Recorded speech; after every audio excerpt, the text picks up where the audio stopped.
Registramos a presença da Conselho Autódromo, Arroio Pavuna, da Câmara Federal, da Comissão de... As próprias autoridades que estão discutindo. São as próprias autoridades que não estão respeitando diversos segmentos da sociedade. O trabalhador constrói a sua casa, leva 10 anos para construir a sua casa, vem um cansadinho, um prefeito, um governador, e vai tirar o morador. Que a prefeitura apresentou até agora e verificando que não existe nenhum fundamento técnico. E se não sair, doutor, sabe o que eles nos dizem? Não. E vai mandar o caveirão, que vocês sabem, o carro blindado da polícia lá. Porque eu não aguento mais não poder trabalhar em paz. Não ter o meu sossego dentro da minha casa. E entrar na comunidade, a gente tem que ter uma resposta para os moradores, porque eles estão aflitos.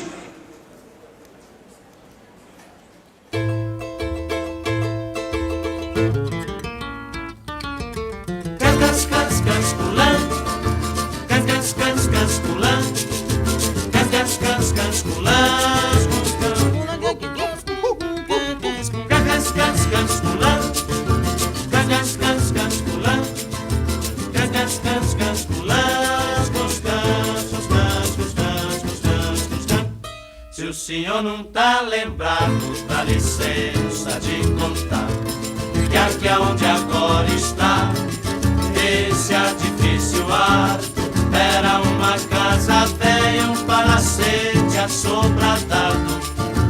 Foi aqui, seu moço, que eu, Mato Grosso e o Joca construímos nossa maloca.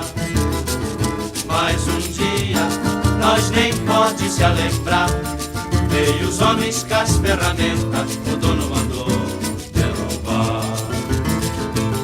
Peguemos todas as nossas coisas e fomos pro meio da rua apreciar a demolição. Que tristeza que nós sentia, cada talba que caía doía no coração. Mato Grosso quis gritar, mas em cima eu falei: os homens tá com a razão, nós arranja outro lugar. Só se conformemos quando Joca falou: Deus dá o frio conforme o cobertor.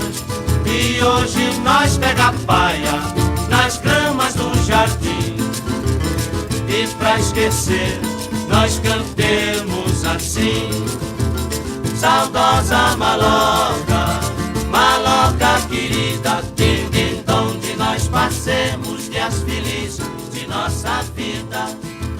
Saudosa maloca, maloca querida, din onde nós passemos dias felizes de nossa vida.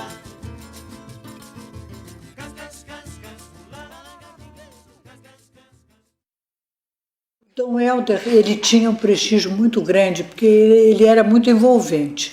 Então, ele conseguiu o apoio das autoridades da época para fazer, por exemplo, a Cruzada São Sebastião, que foi por onde começou, ali no Leblon, onde ela está até hoje.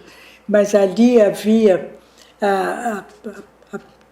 coincidiu, havia a Praia do Pinto, que era uma das maiores favelas. Coincidiu esse início dessa chamada de Dom Helder com o incêndio que houve lá e que precipitou um pouco a convocação e tudo. Então, foi baseado no incêndio da Praia do Pinto que começaram as primeiras moradias que ele fez. Ele pregou muito aquilo de que as favelas, que a gente não podia jogar os pobres para longe, porque os pobres deviam conviver com os ricos, né? E isso provocou até muita dissidência. Muitas pessoas não concordam com isso até hoje, né? Quand on arrive dans une zone de misère, le premier mouvement, presque toujours, c'est la peur. On se méfie. Mais après conquérir la confiance, alors on dit, mais c'est impossible de vivre ici. vous devez faire quelque chose. Alors, très souvent, la réponse est celle-ci. Mais qu'est-ce que vous voulez, mon père? Nous devons accepter la volonté du bon Dieu. Quelques-uns naissent pauvres, quelques autres naissent riches. Alors je dis, mais ne pensez pas que Dieu aime la misère, que Dieu aime la misère. Et Dieu n'approuve pas les injustices. Les injustices sont un problème à nous. Qu'est-ce qu'on peut faire, Donaldin? Qu'est-ce qu'on peut faire? Tout seul, tu ne pourras rien. Mais avec tes voisins, avec ta communauté, c'est possible de bouger, de commencer. Il faut commencer. Il faut faire face au problème.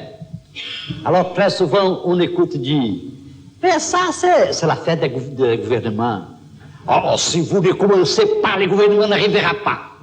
Il faut commencer. Se vous commencez, le gouvernement arriverá. A Pastoral das Favelas é resultado de um trabalho pastoral que os padres vinham fazendo nas favelas do Rio de Janeiro. Então, eles sempre se reuniam para trocar opiniões, experiências, né? E uma dessas favelas era o Morro dos Cabritos, em Copacabana, né? O Morro dos Cabritos, em Copacabana, que era paróquia Santa Cruz de Copacabana, da qual era pároco o padre Ítalo Coelho, né? Padre Ítalo tinha um trabalho lá desde que foi pároco, desde os primeiros dias da sua missão, ele se dedicou à favela.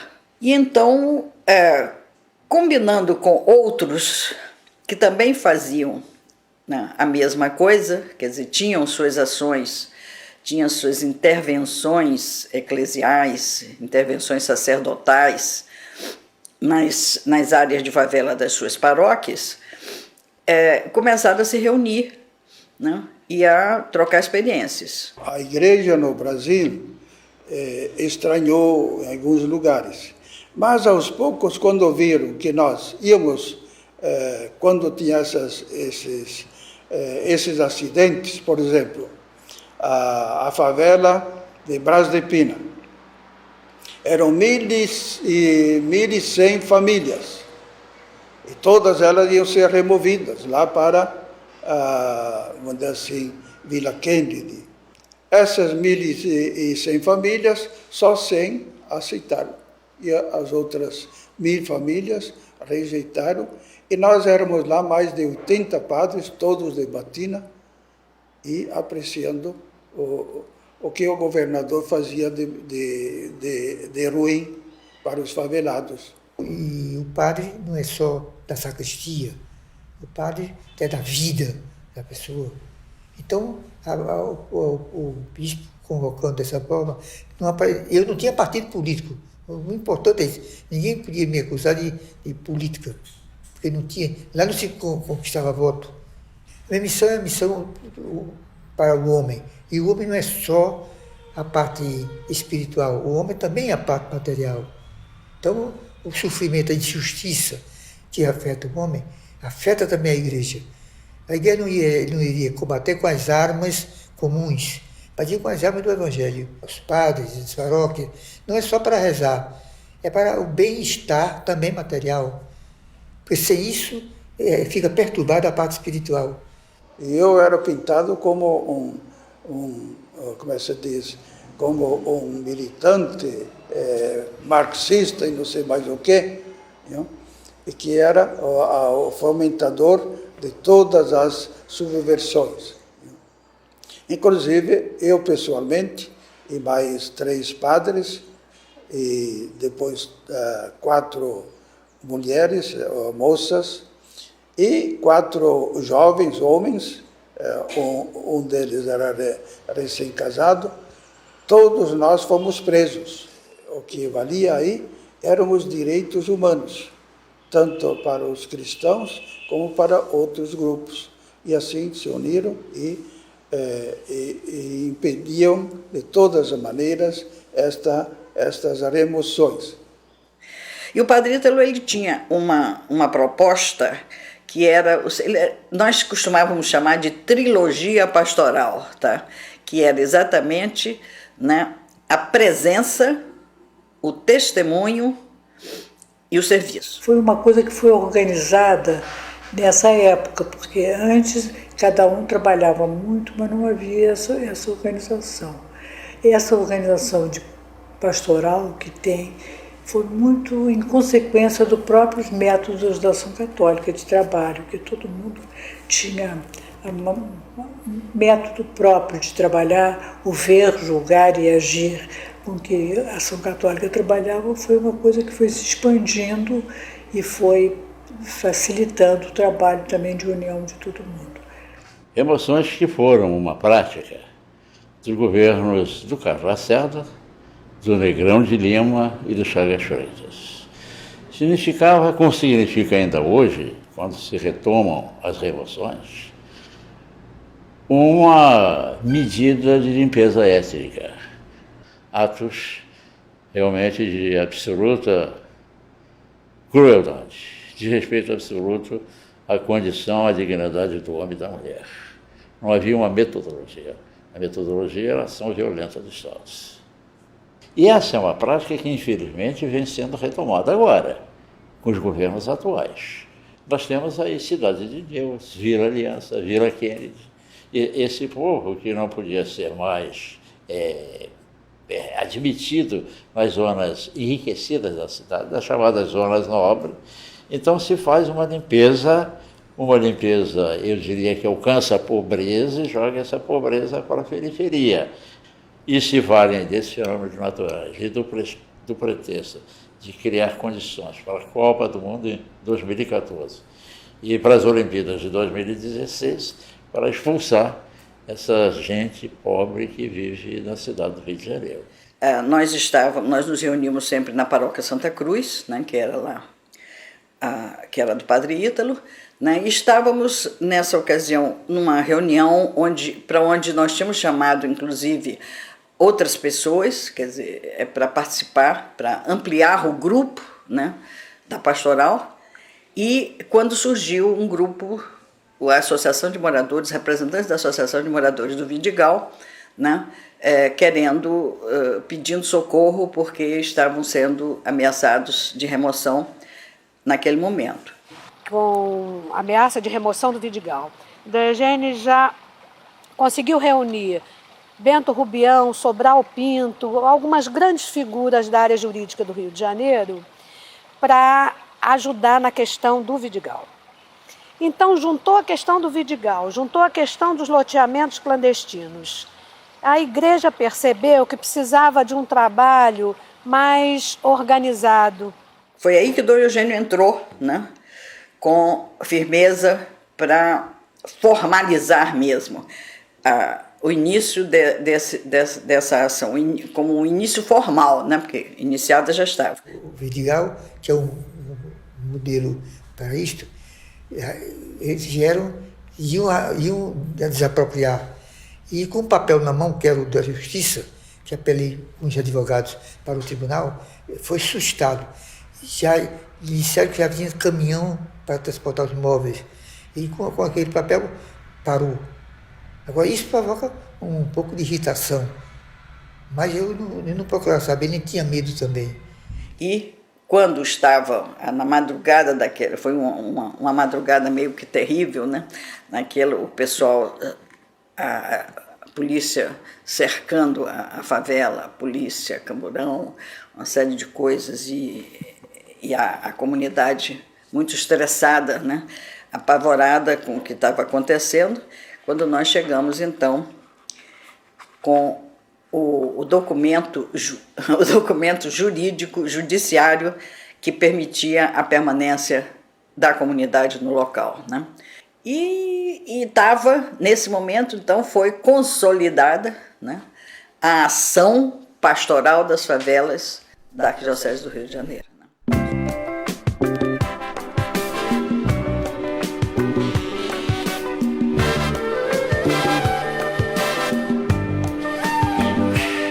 Subi o morro, subi cansado, pobre de mim, pobre de nada. Subi o morro, subi cansado, pobre de mim, pobre de nada. Morro do medo, morro do sono, morro do sonho, morro no asfalto, morro do clima lá em cima, morro é de morar. Cadê terraço, caspa, quero tocar, cadência morta, paciência, ainda chego até lá. Subir de estrela d'alva. Com certeza absoluta que a favela do Vidigal foi um marco na mudança da política fundiária do Rio de Janeiro e no direito de morar. Porque dificilmente você vê alguém, alguma comunidade hoje, ser expulsa com um bilhetinho desrespeitoso, mandando você botar os pertences na rua no dia seguinte. Isso eu acho que foi uma coisa importante que não se pode esquecer. E por essa razão, as outras comunidades escolheram o Vidigal como a representante da vitória da comunidade pelo direito de morar. Nós fomos tomados de surpresa, né, com essa questão de, um belo dia, as casas amanhecem marcadas com FL e o número 1 até, acho que quase 100 ou 100, e todo mundo surpreso o que queria dizer aquilo, né, FL. FL era a Fundação Leão 13, era o número de ordem que aquela casa recebeu para sair daqui da comunidade, para sair aqui do Vidigal, e começou a especular para onde nós iríamos e foi dito que a gente iria morar em Antares. O Papa vinha aqui em 80, era a primeira visita do Papa ao Brasil. Ninguém imaginava que o Papa pudesse subir no morro, numa favela.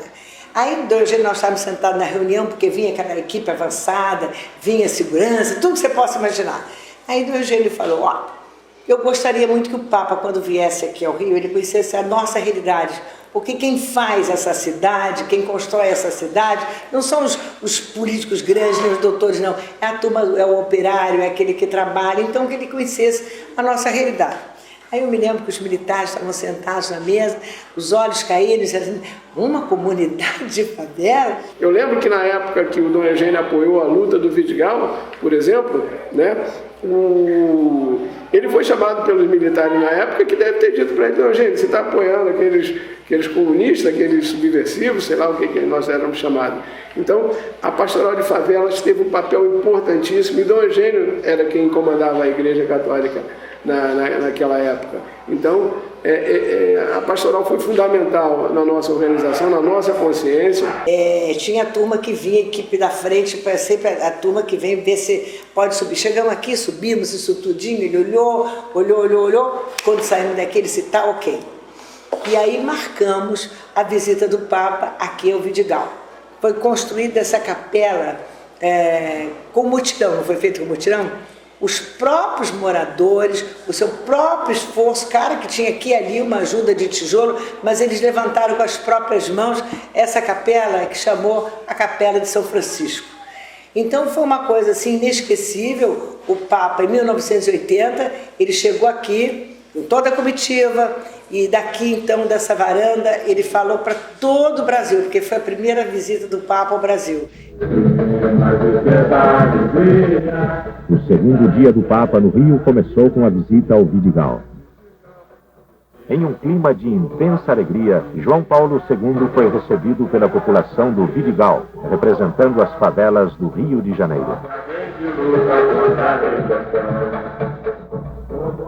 Moradores do Vidigal. Através de vocês, gostaria de falar também a todos os que no Brasil vivem em condições parecidas com as de vocês.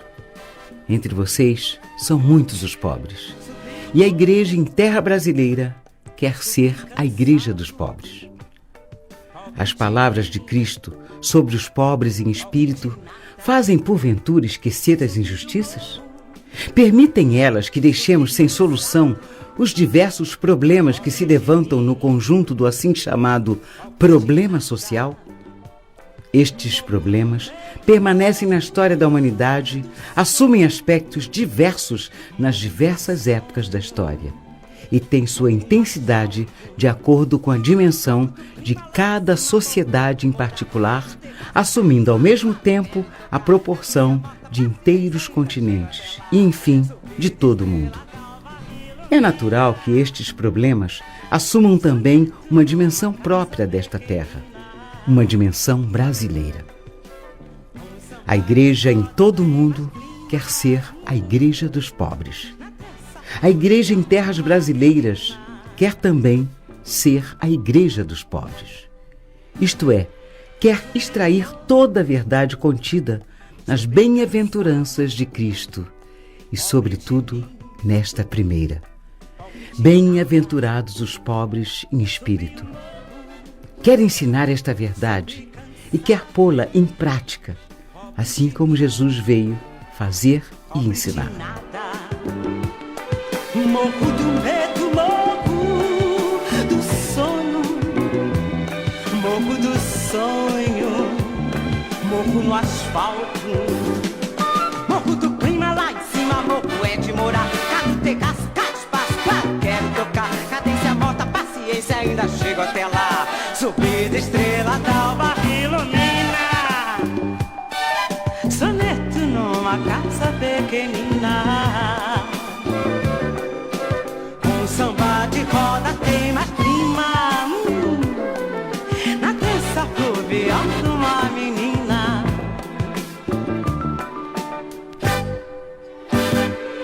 Subi o morro, morro do medo, pobre de mim. Você nunca foi buscar seu troféu dos 25 anos da pastoral? E este quadro com uma mensagem que foi feito para todos aqueles que já passaram pela pastoral. Obrigado. E aqui tem seu nome. Feliz de receber. Isso aí é como vou guardar de lembrança. Cada vez que eu olhar para esse quadro, vou me lembrar do povo, da pastoral, das pessoas, das amizades que eu fiz. E você foi muito importante na pastoral. Bom, na verdade não foi só eu, foi um grupo de pessoas. A gente procurou os lugares que a gente precisava ir. Primeiro fomos encaminhados, fomos na pastoral de favelas, conversamos, e os advogados da pastoral de favela encaminharam a gente para a gente poder resolver esse problema. E meu pai era pescador, aí veio para cá, né? Mas não era aqui, era lá dentro na antiga Marcílio Dias, na Palafita. Foi quando teve uma empresa que estava aterrando, conforme ele dragava, fazia a dragagem da lama para aterrar, acabou tendo uma enchente e a gente ficou dentro da lama. Aí teve uma criança que veio a falecer e tudo, aí o pessoal fez uma manifestação, foi quando a pastoral da favela foi e tomou a frente, né, junto com o cardeal, na época era Dom Eugênio Salles, aí conseguiu embargar a obra que era da IMAR, que era uma empresa que fazia uma dragagem. Porque eles queriam oferecer à comunidade um terreno muito pequeno que não dava para cada uma pessoa construir suas casas. Na época, me parece, não tenho certeza, era 23 metros quadrados que ele oferecia para uma família construir uma casa para morar. E a gente várias vezes participamos de várias reuniões porque não estávamos concordando com isso. E o povo lutando para não sair, que ele dizia que ia mandar a gente para Santa Cruz. Participamos de outra reunião, até chegar ao ponto de eu falar isso com um deles lá, um doutor lá. Disse: doutor, eu tenho certeza que o espaço que o senhor está oferecendo para uma família morar é menor do que o banheiro da sua casa. Como é que o senhor se sente diante disso? Para a gente foi muito importante, porque era a esperança que a gente ia se manter no mesmo lugar, né? Foi quando a gente começou a confiar que realmente a gente ia ter uma vida mais digna, sem precisar sair do lugar que a gente morava. Porque como é que começa uma favela, né? Em geral, são ocupações, as pessoas ocupam um terreno vazio, um terreno abandonado. As pessoas ocupam por necessidade, que não tem onde morar. Então elas chegam, começam a construir um barraquinho, vê se é possível continuar ali. Vai chegando um, vai chegando o outro e vai se formando então a favela. Quer dizer, então depois de anos que as pessoas estão ali assentadas, com todo o esforço, tudo que elas fizeram para a melhoria da moradia, vem um proprietário, alguém que se diz proprietário, e entra com uma ação judicial. Muitas vezes nem entra com a ação, tenta, por força própria, né, como a gente diz, mano militare, né, por força própria, chama a polícia e tenta tirar, isso naquela época, 30 anos atrás. Ou então vem com uma ação judicial e muitas vezes já com liminar dada pelo juiz, para que aquelas famílias sejam retiradas daquele local. O que nós fazíamos? Se a comunidade recebia uma liminar, nós levávamos a comunidade para dentro do judiciário. Então, muitas ações foram suspensas, não só pelo jurídico, claro, o jurídico teve a sua função, mas na maioria das vezes ela foi suspensa pela organização, pelo poder de organização da comunidade, que levava a questão social para dentro do judiciário, mostrando que a questão não era só jurídica, que a questão era muito mais social do que jurídica. E assim a gente conseguia suspender as ações.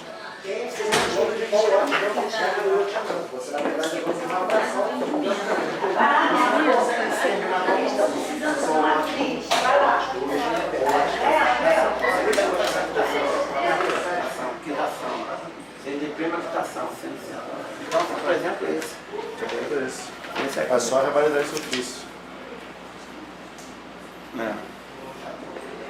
Revalido em dados.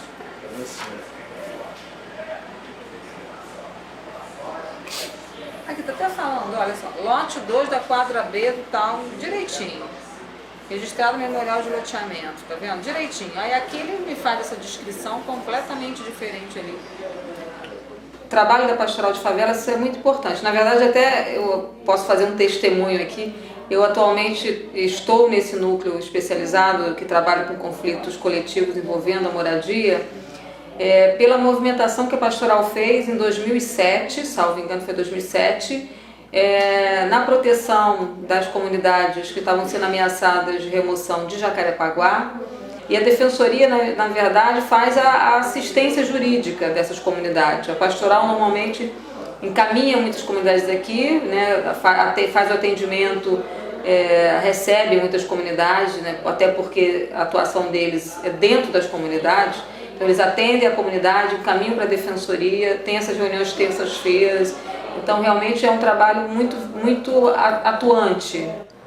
Esses moradores, aliás, eles não têm nenhum bem material, eles não têm uma casa que possa se dizer com dignidade, uma vida digna, digna no sentido de ter saneamento básico, de ter habitação bem construída, de ter acesso à saúde, à educação e ao transporte público.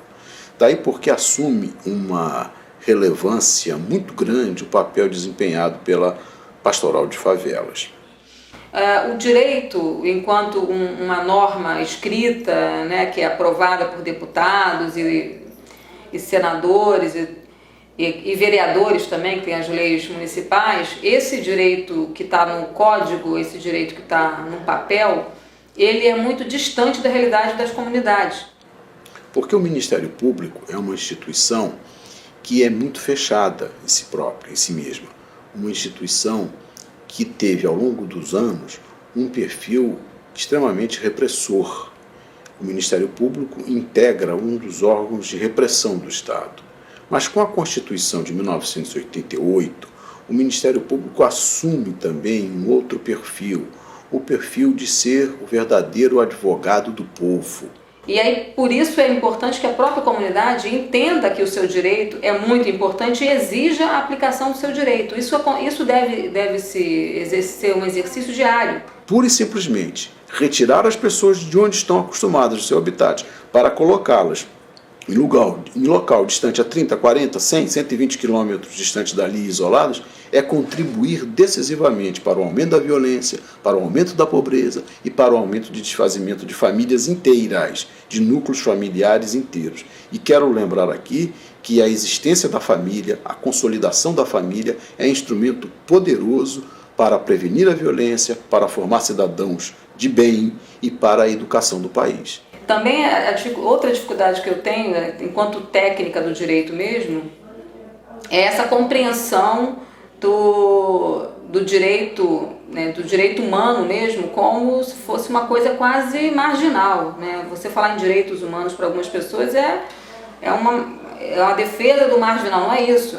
Então, isso é uma grande dificuldade. Então, hoje tenta-se, valendo-se recentemente desses acontecimentos das chuvas de abril, aproveita-se um episódio da natureza muito doloroso para justificar uma remoção em massa. A pastoral tem se posicionado contra. A minha Subprocuradoria-Geral de Justiça é radicalmente contra a remoção, porque, primeiro, não está no texto da lei. O que existe no texto da lei é outra coisa, é o remanejamento. Você me pergunta concretamente a respeito de área de risco. Ora, área de risco é aquela área, não que eu acho que é área de risco, não que qualquer outra autoridade municipal diga pura e simplesmente que é área de risco. Porque área de risco, ela deve ser conceituada, definida e caracterizada a partir de laudos periciais, tanto de peritos oficiais como de peritos escolhidos e eleitos pela própria comunidade.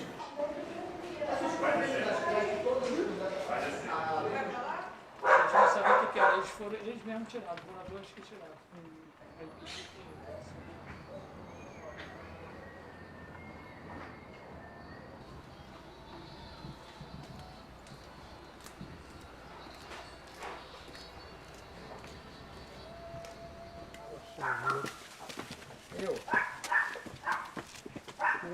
Vai ter às 15 horas, lá na pastoral.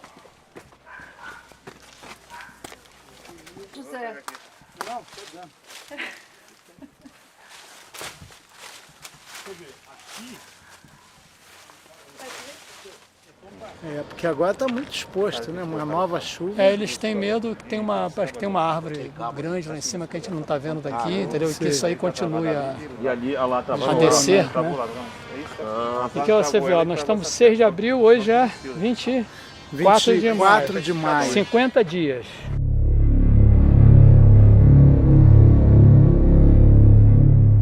Então, a gente era por volta, acho, umas 3 horas da manhã, aí eu escutei um barulho muito forte. Quando eu levantei, que eu abri a janela, aí tinha caído uma árvore muito grande aqui ao lado. Aí foi na hora que todo mundo começou a gritar, eu peguei meus filhos que estavam dormindo e a gente saiu e fui para casa da minha irmã, que é ao lado. Tem meus filhos, há pouco tempo meu marido sofreu um acidente, então a gente estava começando a construir tudo de novo, aí de repente cai tudo e a gente está assim, sem saber o que vai acontecer, né? Não tem nenhuma previsão se vai fazer, se não vai, para onde que a gente vai. Minha filha fica perguntando quando que a gente vai voltar para casa, então isso é triste para uma mãe ver o filho e não ter o que falar. Por enquanto está tudo muito lento. A GEL Rio veio, falou que dá para fazer a obra, mas depois disso não falaram mais nada, então a gente está na expectativa, esperando que seja feita a obra, né? Eu tô indo para a área onde ele estava. Nós vamos para um outro ponto aqui na comunidade que tem um problema, tá bom? Ok, daqui a pouco você liga, tá? Tchau. Nós estamos, na verdade, formamos um coletivo técnico para apoiar a atuação da Defensoria Pública. Tivemos aqui no Prazeres no dia 13, fizemos uma visita aqui, corremos a área toda e na verdade, o que a gente viu é que aconteceram problemas aqui, como aconteceu na cidade toda, mas que de forma nenhuma, né, o que estava sendo falado pela imprensa, né, que toda aqui a comunidade estava numa situação de risco e teria que ser removida, né, segundo esse argumento, a gente viu que isso não tinha fundamento. E é importante também que nós identificamos, né, que nessa comunidade aqui morreram 31 pessoas, né, numa área teve um escorregamento grande numa área que fica no limite, na verdade fica do lado de fora da Comunidade dos Prazeres, né? Termina a Comunidade dos Prazeres e termina o local onde foram executadas as obras, né? E teve um escorregamento e aconteceu essa tragédia aqui.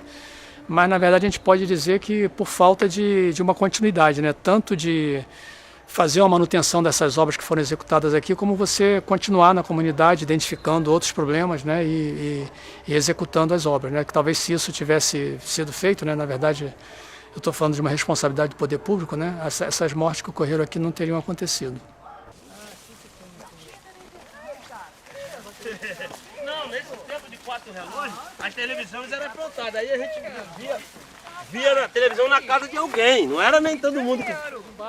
E isso você vai ver dentro da comunidade, que você tem várias obras, que você tinha uma situação de risco, né, de risco de grau de gravidade diferente, e que as obras, né, você executa as obras e aquela comunidade ali, né, passa a ter segurança para ter a creche, para ter as habitações, tudo mais. Então não existe esse problema do risco com uma coisa assim, quer dizer, incontrolável, absoluta, porque senão, né, na verdade, a cidade toda estaria comprometida, né?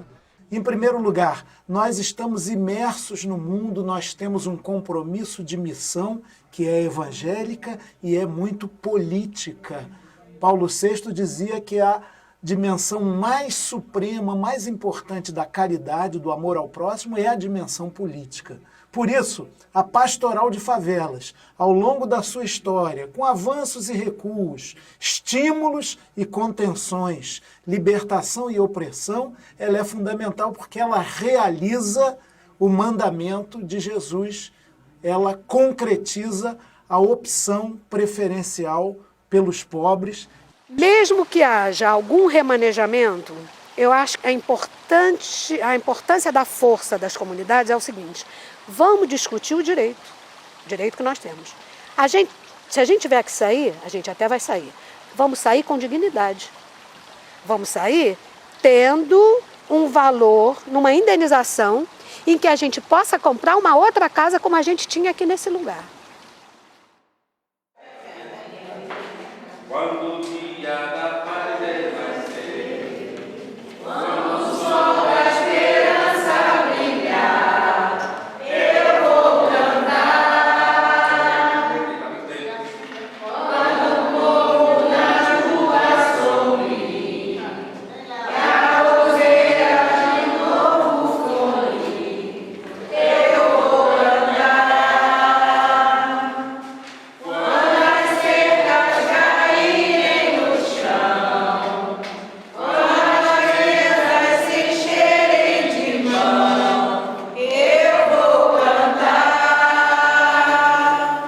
Quando os muros que cercam jardins, destruídos estão o jasmim, vão perfumar. Vai ser tão lindo se ouvir a canção cantada de novo. Quando a certeza do irmão reina do povo. Vai ser tão lindo se ouvir a canção cantada de novo. Olhada, gente, a certeza do irmão reina do povo. Mas a destruição destruída em cada nação, eu vou sonhar. E o decreto que encerra a opressão, assinado só no coração, vai triunfar. Promoção da dignidade e valorização do trabalho humano. Ninguém pode ser explorado, né? Não há exploradores e explorados. E aí, como a Fernanda já falou, existem vários exemplos de economia solidária, né? Tem as cooperativas, tem as feiras de troca. Mais algum exemplo? Alguém sabe dizer mais algum exemplo? A feira de troca como feira de troca de um simples objeto, mas também a feira de troca de serviço, né? Que é o que a gente tenta trabalhar mais para as nossas realidades. Eu sou cabeleireira e estou desempregada, não tenho como montar um salão de beleza, não tenho um salão para arrumar trabalho, né? E aí, a Maninha é advogada, uma ótima advogada. Eu estou com uma causa pequenazinha para resolver, não tenho dinheiro para pagar advogado, tem que ser com urgência. Maninha, você pode me ajudar? Pode me orientar? Posso. A Maninha vai me orientar com o que ela sabe. E aí a Maninha está precisando cortar o cabelo, fazer uma tintura, não sei, alguma coisa parecida. A economia solidária ela pode surgir de pequenas práticas, né? Porque se não forem solidárias para elas mesmas, as pessoas não se juntarem para resistir a essa tentativa de remoção, aí vai desabar todo mundo mesmo. O que está acontecendo é que a especulação imobiliária, a Copa do Mundo 2014, as Olimpíadas de 2016, tudo isso está influenciando essa história aí. Ela tem essa blusa ou ela tem aquele casaco lá, ó? Tá bom, vamos trocar. Trocamos o colar pelo chocalho. Obrigada, viu? Obrigada, viu? Nada, Você gostou? Ok, foi boa troca. Ah, que ótimo.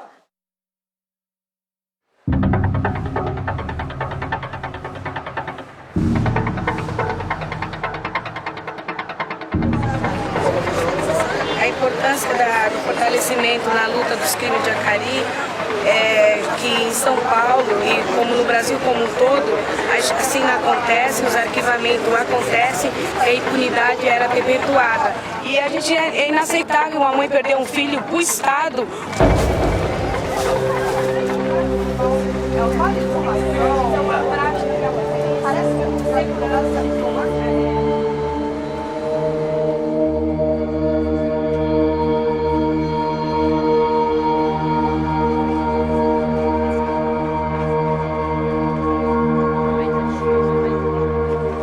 Meu nome é Maria de Fátima, sou da Pastoral do Menor, mas a gente trabalha com pastoral de conjunto, com todas as pastorais sociais que congrega dentro da Igreja Católica, as pastorais que são pastorais de fronteira, pastoral do menor, pastoral de favela, pastoral da AIDS, pastoral da comunicação, pastoral da mulher marginalizada, são pastorais de enfrentamento do trabalho social.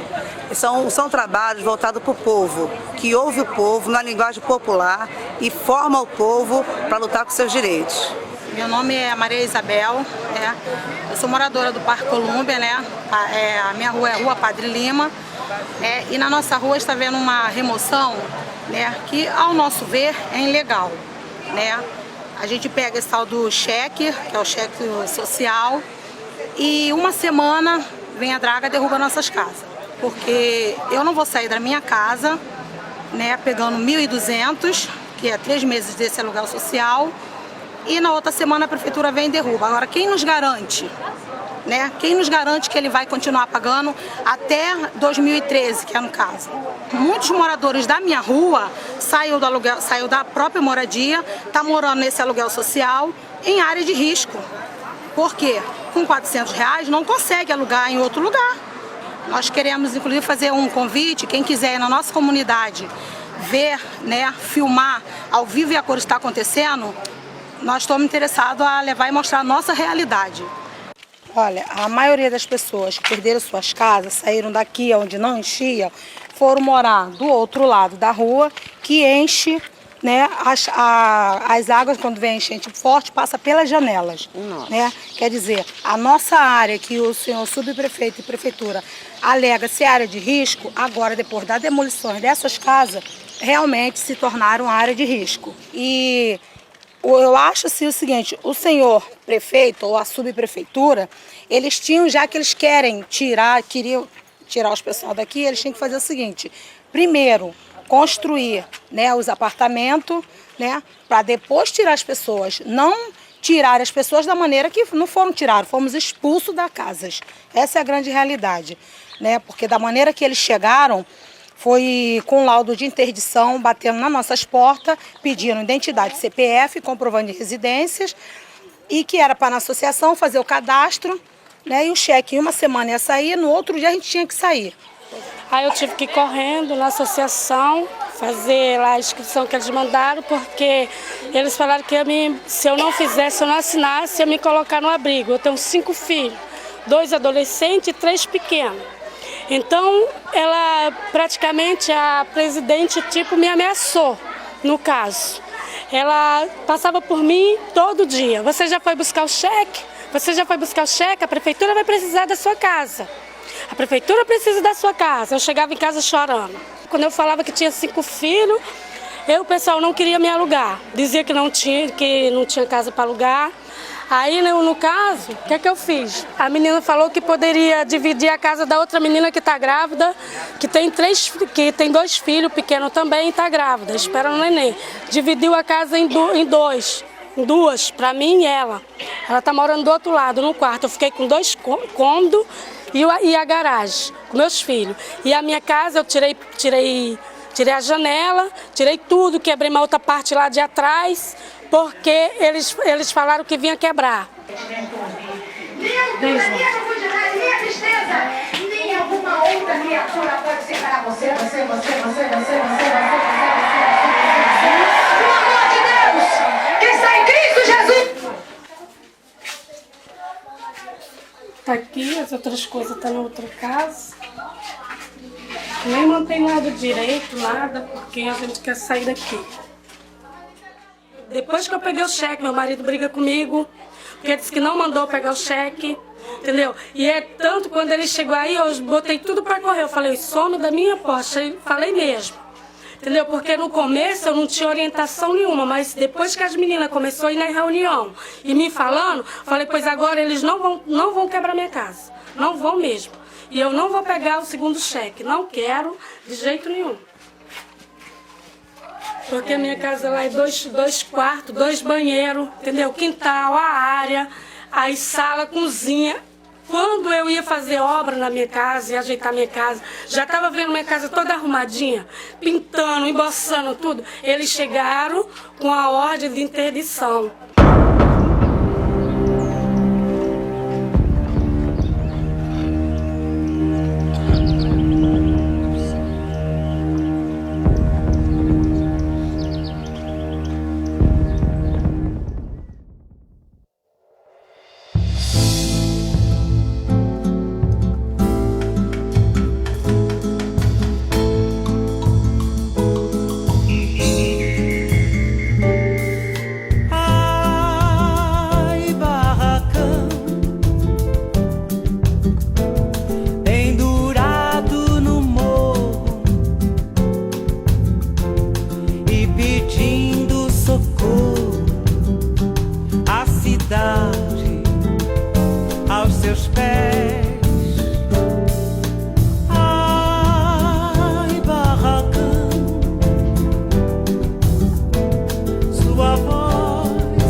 Eu nasci aqui no Santa Marta e hoje eu coordeno o Grupo Eco, que é uma entidade criada aqui no Santa Marta em 1976.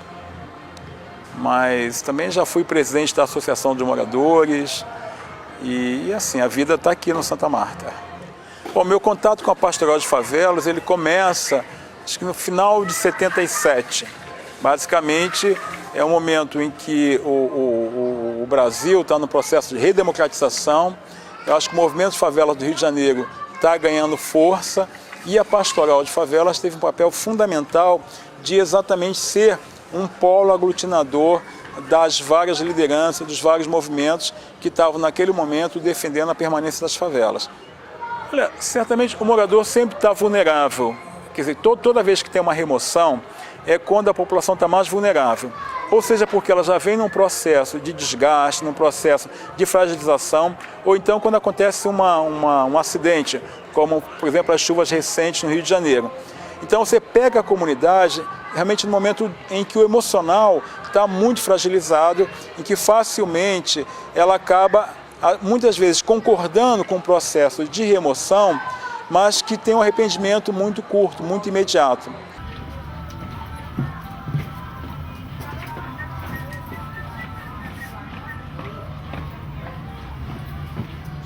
E elas vão carregar, quer dizer, para além, né, do fato de sair do seu local, da sua relação de amigos, né, relações familiares, muitas vezes, ela vai também enfrentar um distanciamento do seu local de trabalho, ela vai enfrentar uma dificuldade, quer dizer, de colocar filhos na escola, de acessar a saúde. Então, são processos traumáticos que deixam marcas profundas na população.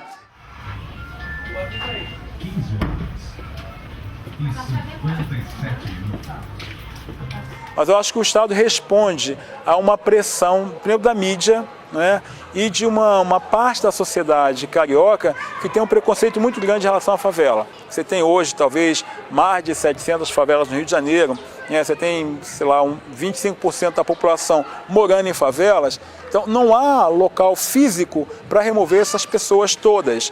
Mas pode sim remover parcelas, pedaço dessa população. Eu acho que essa é a lógica que está orientando o Estado nesse momento, né? Estado e município. Então é muito mais responder a uma pressão da sociedade, uma parte da sociedade que não resiste à ideia de ter pobres morando perto de você, né? Porque você pensa, por exemplo, favelas da Zona Sul, seja Vidigal, né, Cantagalo, Botafogo, estão perto daquilo que o Rio tem mais de bonito, né, as praias, né, uma infraestrutura super bem acabada. Então, é uma resistência muito grande a essa ideia de uma cidade democrática, uma cidade que incorpora os diferentes aspectos da própria cidade. Acho que a violência fez um mal muito grande para os favelados, por exemplo, porque ela alimentou o preconceito da sociedade do asfalto, né, que eu digo, eu sempre cito aqueles que moram fora da favela, alimentou essa ideia de que aqui moram os perigosos.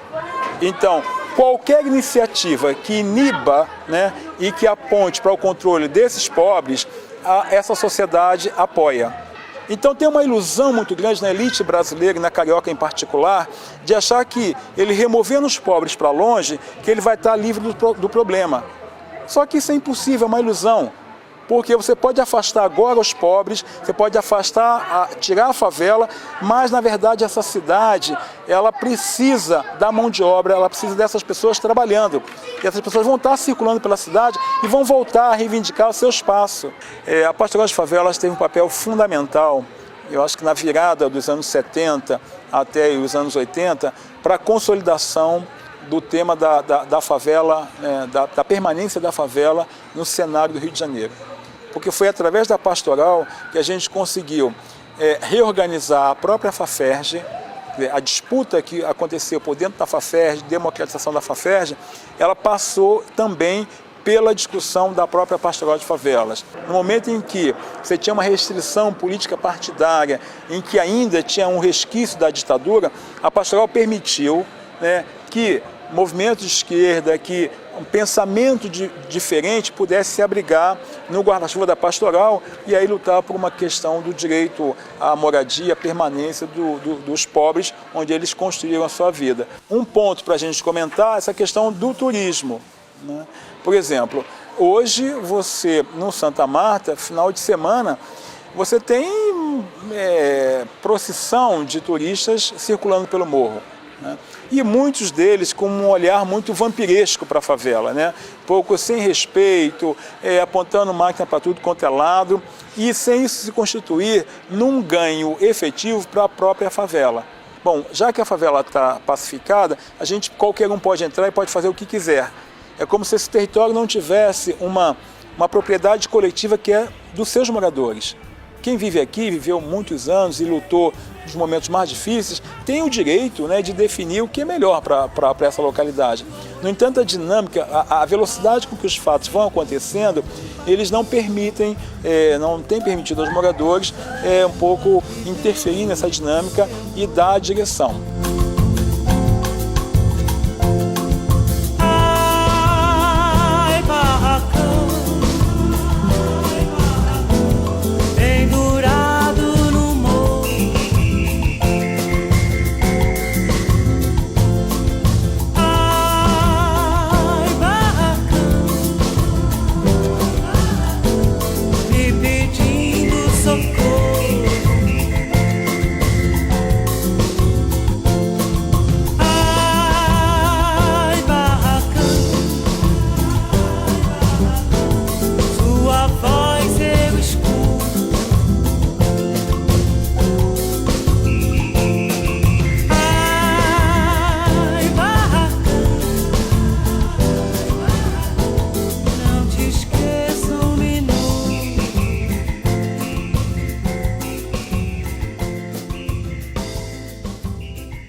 Uma vez por ano, nós trazemos as lideranças da Pastoral de Favelas até este local para fazermos um retiro.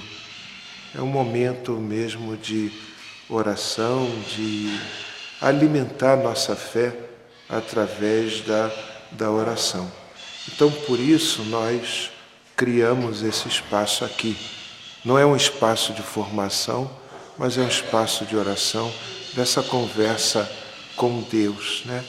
E, é claro, nós usamos esse espaço também para encontrar com as pessoas, dar uma orientação espiritual, uma confissão, uma ajuda mais do que material, uma ajuda espiritual, porque o papel também é missão nossa, né? Então, a finalidade aqui é fortalecer a nós que muitas vezes somos enfraquecidos diante de tantas injustiças ou perseguições que fazem com os pobres, né? A violência aí generalizada nas nossas favelas, o descaso do poder público diante do drama da moradia, do saneamento básico, diante da saúde pública. E aqui a gente tenta parar para rezar e rever um pouco a nossa caminhada para nunca desanimarmos diante dessa missão profética que temos, que é anunciar o reino de Deus, o reino de paz, de justiça, de solidariedade e fraternidade. Bom, hoje coordeno o Vicariato Norte da Pastoral de Favelas, motivando as comunidades de toda a região do Norte, Tijuca, Meia, Vila Isabel, Grajaú, Maracanã, para se organizarem e continuarem a luta na Pastoral de Favelas por seus direitos à moradia. Bom, acho que a primeira coisa é a minha fé, não é? Nós trabalhamos e outra coisa é também ver que as pessoas precisam disso, né? O amor à humanidade, ao bem-estar, à dignidade das pessoas, enfim. E o nosso trabalho é esse, é dar apoio, é caminhar junto, é acompanhar, ver para onde que estão levando. Então essa juíza falou para mim, eu mando prender a senhora agora, como desacato de autoridade. Eu fui responder para ela, já estava na chuva, né? Ia molhar mesmo. Fui e falei para ela, eu não vim aqui para brigar, eu vim aqui para fazer um pedido à senhora da nossa terra. E Maria Alice saiu dali apavorada com o que houve, da juíza querer me prender, porque eu não falei nada para ela me prender, que ela só falou para mim, a senhora é a presidente, a senhora pode falar com os moradores para sair pacificamente. Não vai sair ninguém pacificamente. Eu me lembro que o meu pai, a gente morava na favela do Guarda, e em 92, 93, para construir a linha amarela, uma parte da favela saiu, foi removida. Quem quis recebeu uma casa em Costa Barros e quem não quis recebeu uma indenização. Hoje meu pai não tem um imóvel, porque na época a sua indenização ela foi mísera, foi indigna de comprar um outro imóvel na qualidade que nós tínhamos. E depois disso eu percebo o quanto que fez falta uma organização como a Pastoral de Favelas para defender o direito à moradia daquele pessoal. É vida apesar de tudo. Então nós lutamos em favor da vida, que é um leque, né, muito grande, que consta de educação, moradia, emprego, cultura, lazer, tudo que é referente à vida do ser humano. Mas sem dúvida nenhuma, depois que eu conheci a Pastoral de Favelas, eu posso dizer que ela é meu grande amor, né? Eu devo muito à Pastoral de Favelas, eu agradeço muito por ter podido estar esses 7 anos na Pastoral de Favelas, e eu acredito que isso vai valer para o resto da minha vida, tanto pessoal como profissionalmente. A Pastoral das Favelas da Arquidiocese de São Sebastião do Rio de Janeiro tem uma longa tradição. Um trabalho que vem desde a época do cardeal Dom Eugênio Salles, todos conhecem toda a história do Vidigal, e ao mesmo tempo de apoio às lutas, das conquistas que tiveram nesses últimos anos. Eu creio que muitas e muitas vezes, nem sempre, as pessoas têm responsabilidade nos vários campos, né, das autoridades, né, do país, do estado, do município, respeitam a dignidade humana que existe nessas pessoas e que devem ser cada vez mais colocadas como pessoas que dialogam conosco e na conversa, no diálogo, encontrar caminhos para que a vida seja mais dignificada ainda.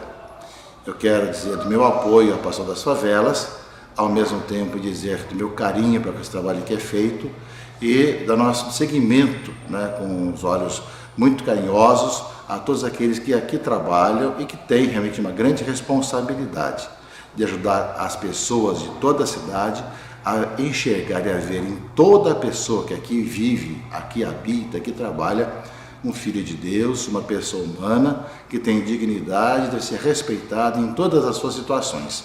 E devemos encontrar cada vez mais os melhores caminhos para que essa cidade viva na justiça, na fraternidade e na paz. E quanto melhor trabalharmos nessa direção, mais podemos fazer também para que a paz reine em nossa cidade. Esse Deus que habita nessa cidade quer também ser transparecido através da harmonia e da paz em todos os nossos relacionamentos e na dignidade humana respeitada. Meu apoio, meu abraço e uma bênção toda especial a todos que trabalham e lutam nessa pastoral. Então, eu acho que o poder público, cada vez mais, ele está voltado para os grandes empreendimentos, para empreendimentos imobiliários ou de obras, sem levar em conta a necessidade dos mais pobres, das comunidades carentes. Isso é muito triste. Quando você vê a pessoa, a moradia que tem é aquela, a condição que eles têm é aquela. E tu vê um prefeito que o povo botaram lá no poder, usar o poder contra o pobre, contra os desvalidos, é muito triste.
São 200, são 300 as favelas cariocas? O tempo gasto em contá-las é tempo de outras surgirem. Enquanto se contam, ama-se em barraco e a céu aberto. Novos seres se encomendam ou nascem à revelia. Os que mudam, os que somem, os que são mortos a tiro, são logo substituídos. Urbaniza-se, remove-se, extingue-se a pau e a fogo? Que fazer com tanta gente brotando do chão, formigas de um formigueiro infinito?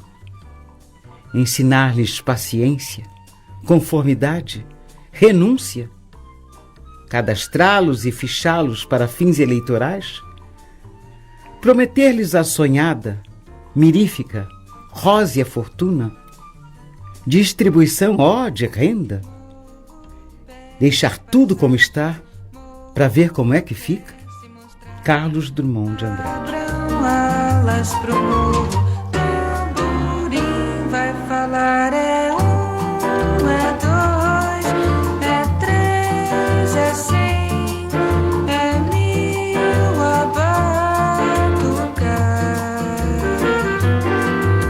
O morro não tem vez, mas se darem vez ao morro, toda a cidade vai cantar.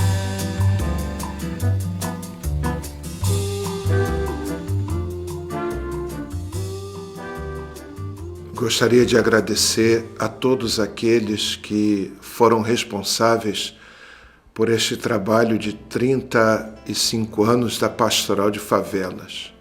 Agradecer em primeiro lugar os agentes pastorais, tanto do passado como do presente. Agradecer também os técnicos, como os advogados, que nos ajudaram muito nesse nosso trabalho pastoral. Os padres, os grandes incentivadores da Pastoral de Favelas, os arcebispos que passaram pela diocese, o atual Dom Orani. Agradecer também as parcerias que fizemos no longo desses anos. Com clareza, hoje agradecemos ao Núcleo de Terras da Defensoria Pública, na pessoa da doutora Maria Lúcia.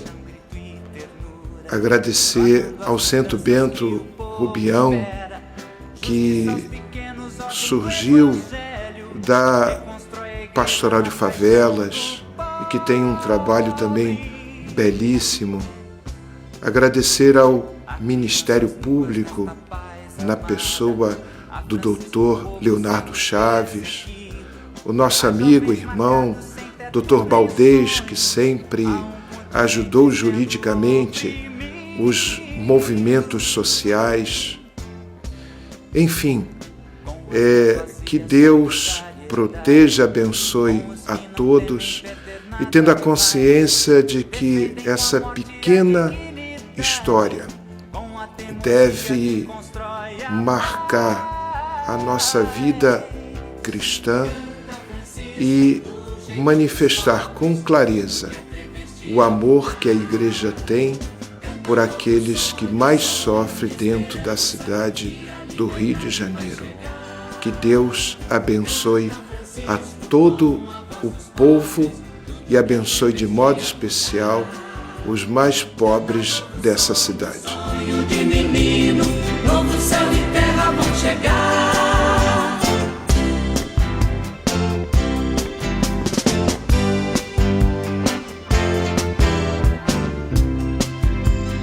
Aclaras franciscos marginalizados, cantando da América libertação. Meninos sem lares são irmãos do mundo, pela paz na terra sofrem parto e cruz.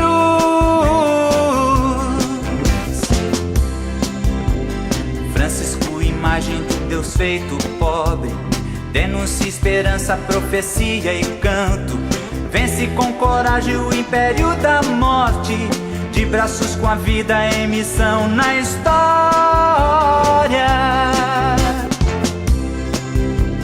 Francisco, menino e homem das dores, reconstrói a igreja pelo mundo afora. Na fraternidade nos traz a justiça, na revolução que anuncia a aurora. Canta Francisco do jeito dos pobres, tudo que é travesti a mudar. Canta novo sonho, sonho de esperança, que a liberdade vai chegar.